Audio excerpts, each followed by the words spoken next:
Gustavo, boa tarde, tudo bem? Boa tarde, tudo bem, e você? Tudo bem. Continuando informando as pessoas, não é verdade? Hoje nós vamos falar sobre revisão de contrato, né? Contrato imobiliário, porque nós sabemos que a pandemia continua, né, doutor? E as pessoas aí muitas vezes querem fazer uma revisão de contrato, mas muitas vezes a imobiliária fala que o proprietário não quer, não é verdade? Então não tem como.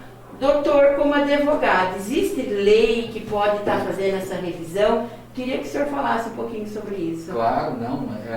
Mesmo antes da pandemia, né, a questão revisional, né, de qualquer tipo de contrato, não só o imobiliário, mas ela sempre foi possível, tá? Por que a revisão de contrato ela é possível? Porque dentre a contratação estabelecida entre as partes, pode ocorrer aí situações que fogem até mesmo de uma programação natural, né? Nós podemos ter aí, como aconteceu na pandemia, questão de desemprego de muitas pessoas que pagam aluguel, né? Nós podemos ter aí empresas que não suportaram ficar fechadas e precisaram entregar seus barracões, né? Então nós temos N motivos que podem ensejar aí essa revisional, né, independente da pandemia, mas com a pandemia aí está lá, ela se aflorou, né, essa questão de revisional, e eu acho que é tudo muito mais de um bom senso, né? É claro que quem recebe aluguel vai querer segurar ao máximo, mas a gente tenta fazer o equilíbrio, né? Nem muito para um, nem muito para outro, e tentando, claro, né, com base na contratação efetuada, não deixar nenhuma das partes, né, tão desigual, né? Então, essa semana mesmo, eu tenho acompanhado algumas notícias com relação a reajustes de aluguéis. Teve reajuste? Teve reajuste. Quando a gente faz a contratação de aluguel, a gente costuma fazer a contratação e utiliza o índice do IGPM, né, que é o índice que faz a atualização desses valores durante o período do ano. Só que o índice de IGPM, agora do mês de março, nós chegamos a bater 30%. Né? Então o índice teve assim, um disparo. Né? Impossível fazer um reajuste tomando por base o IGPM. Então, qual é a medida, né, inclusive judicial, que está sendo tomada para tentar equilibrar essa balança? Houve a troca, né, do índice do IGPM pelo índice do IPCA, né, que é um outro índice de reajuste, mas que serve para o reajuste de dívidas tributárias, dívidas envolvendo órgãos públicos, né, porque ele não é um índice que tem tanta inflação quanto o IGPM. Então, assim, nem para você e nem para mim chegamos num equilíbrio, meio termo. Então, eventualmente um aluguel de R$1.000 que seria reajustado em 30%, indo para R$1.300, nós podemos ter aí um reajuste de 1.000 para 1.100, né? Reajustou 10%. Então é aquele, você não ficou sem reajustar o seu aluguel, você que recebe, e a pessoa que paga o aluguel também não vai sofrer o impacto, né, de ter, né, uma dívida acrescida em 30%. Né? Com certeza o salário dela não teve, né, um reajuste nem próximo, né, disso. Né? Às vezes nem chegou perto do tal do IPCA. Então é uma forma de você equilibrar.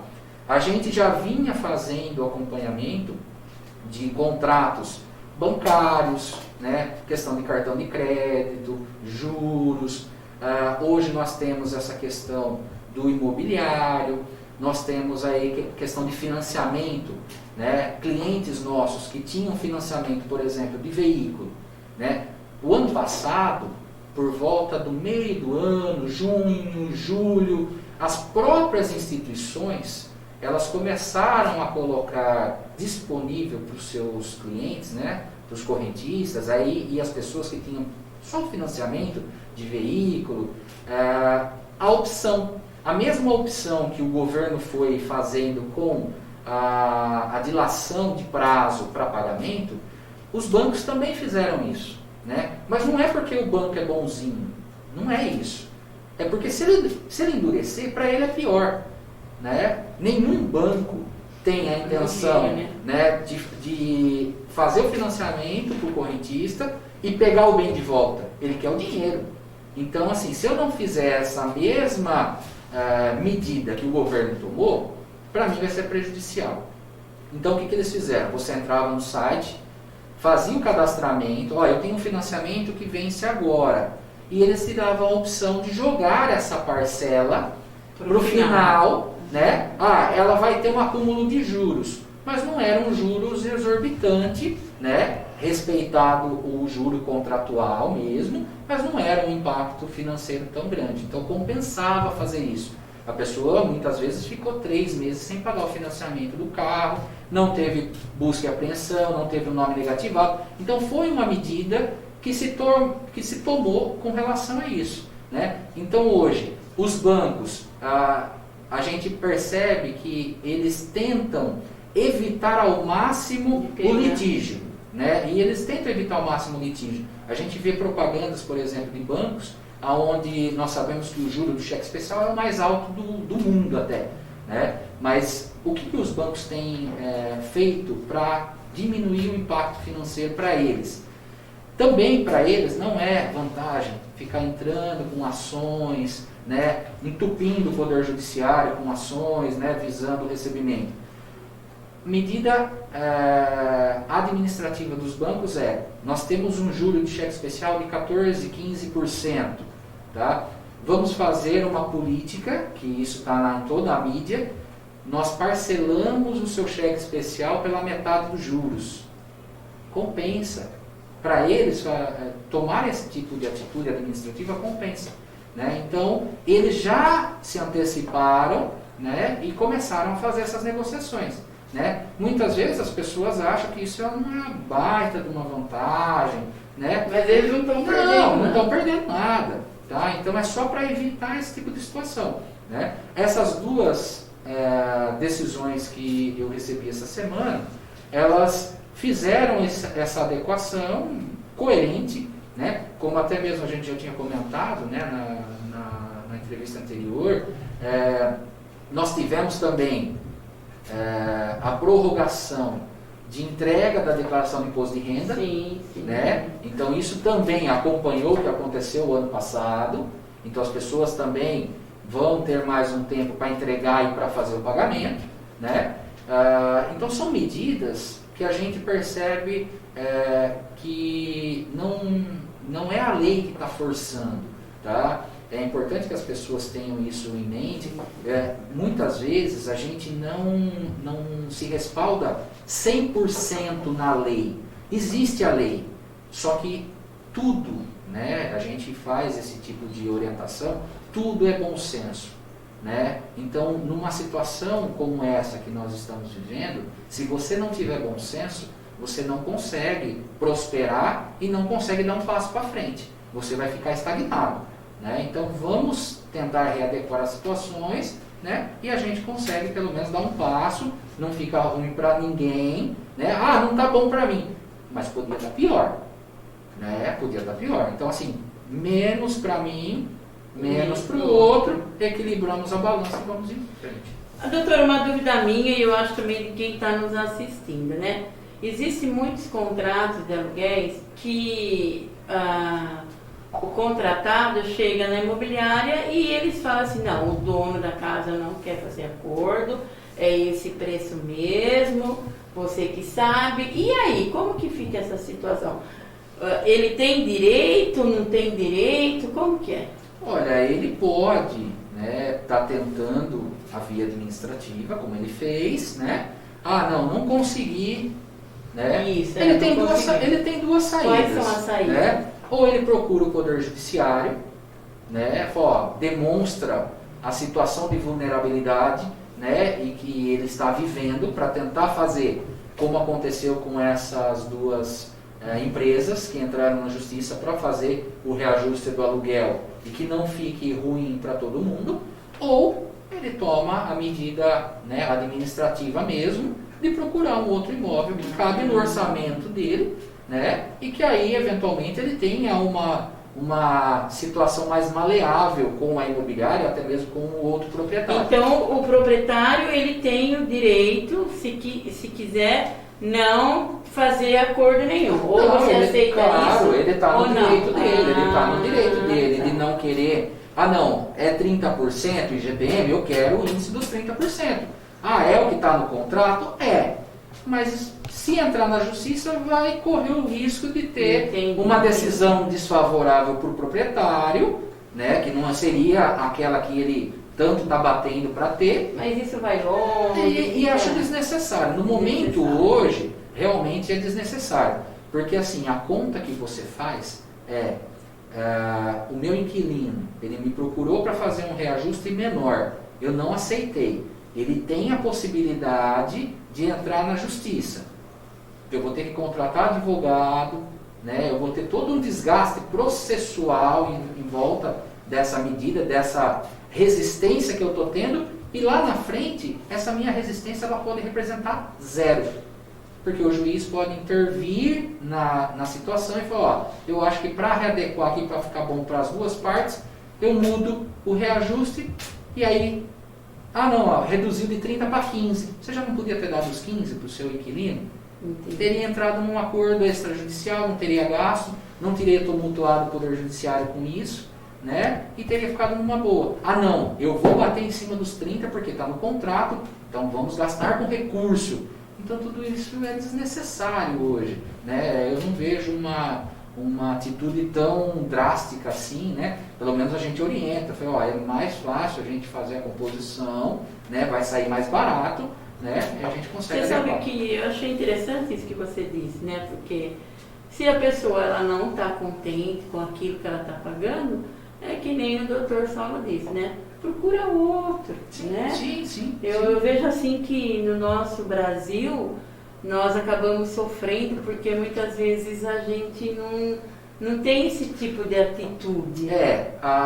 Assim, já é do ser humano a resistência por mudança, tá? E isso a gente encontra em muitas situações que a gente faz. Então, quando a gente, por exemplo, chega pro empresário, né, e fala para ele, você não pode, por exemplo, trazer as contas da tua casa para a empresa pagar, mas como? Né? Como não? Não, cara, não tem nada a ver com a tua vida pessoal. A empresa é uma coisa, a sua vida pessoal é outra. Você, mesmo sendo dono da tua empresa, na empresa você tem que ter seu salário, que é o seu prolabore, você tem que ter conscientização do que você pode ou não fazer dentro da sua empresa no exercício da sua qualidade de sócio, né? Então, tudo é resistente. Nós precisamos fazer uma modificação, por exemplo, no seu layout de produção. Isso é muito resistido. Você entra na fábrica, é tudo misturado, não tem uma sincronia, não tem uma rotina lógica de serviço. Aí você quer implantar aquilo, né, para que fique o negócio, entrou aqui, sai daqui e já carrega ali. Não, o cara é tudo misturado. Então, para você simplesmente mudar o layout de dentro da produção, você já causa um alvoroço, né?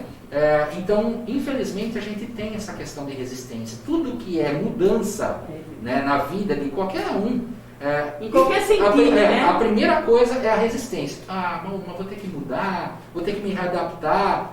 E a questão hoje, né? A pandemia, na verdade, ela veio nos mostrar isso. Nós temos a condição de nos readaptarmos numa situação, né, que nos é colocada, não é de livre-arbítrio, né, a gente não está nisso porque quer, mas nós conseguimos nos readaptar, nos ajustarmos às normas que estão sendo colocadas e vamos tocar dessa forma, né? O que eu percebo é que muita gente fica chorando, né, a situação e esquece de procurar dar um passo para frente. Né? Enquanto você vive o problema e não busca a solução, você continua com o problema. Né? Então não adianta você viver o problema. Né? Veja o lado bom das coisas. Tente buscar sempre o lado bom, né? Para você conseguir sair dessa situação. Então fica a dica aí para você, né? Tem contrato de aluguel, não está conseguindo conseguindo pagar, como o doutor Saulo disse, né, doutor? Entre num consenso, porque se levar mais para frente, vai ficar pior antes das partes. E vamos parar de se acomodar. Verdade? Porque hoje a oferta de tudo, né? Não é só de um imóvel para ser locado, mas a oferta de tudo está em excesso. Né? Então, eu não consigo mais pagar R$1.000, eu preciso pagar no máximo 800. Você vai encontrar uma casa de 800. Né? Então, hoje a oferta é maior do que a procura. Porque a lei teve de 30%, não tem como voltar nisso para trás. Não, o que está contratado, está contratado. Se você não partir para o lado do bom senso, do equilíbrio, você vai ter que... Então, é isso, tudo bem, beleza, cumpre o contrato ali, estabelece. Nossa, mas subiu muito nessa pandemia, não? Subiu muito, né? Um índice de um ano 30% realmente bateu assim muito alto, muito mesmo. Gente do céu, olha, eu tô aqui pensando numa pandemia e muitas pessoas nem sabem que esse índice foi de 30%. Exatamente. Eu tenho conversado com algumas imobiliárias que são clientes do escritório, eles estão buscando caso a caso, né, assim como aconteceu quando as pessoas perderam os empregos, né, que se socorreu, falou, eu vou receber o auxílio emergencial, a empresa me afastou por 3 meses, eu vou ficar... Então, houve um ajuste, né? Houve um ajuste. Consenso, né? Então, agora também eles estão nessa situação, né? Buscando fazer de novo esse reajuste, porque muitos aluguéis, né, se venceram aí, estão vencendo e estão pegando esse impacto dos 30%. Né? Então, todo mundo chamando tanto o inquilino quanto os proprietários, colocando a situação. Eu não tenho visto muita resistência, tá? Eu não tenho porque está difícil para todo mundo. Porque a gente até muitas vezes conversa tanto com o proprietário, que seria o mais resistente na situação, mas eu acho que a conscientização da população tá bacana nesse sentido. A gente não tem visto aí uma resistência, não, ou não é, não. As pessoas estão tendo esse equilíbrio. A gente não está tendo uma resistência muito grande. Né? Então, o que vale mais é o bom senso, né, doutor? Muito obrigado. Semana que vem nós estamos de volta, tá bom? Com o nosso Momento Empresarial.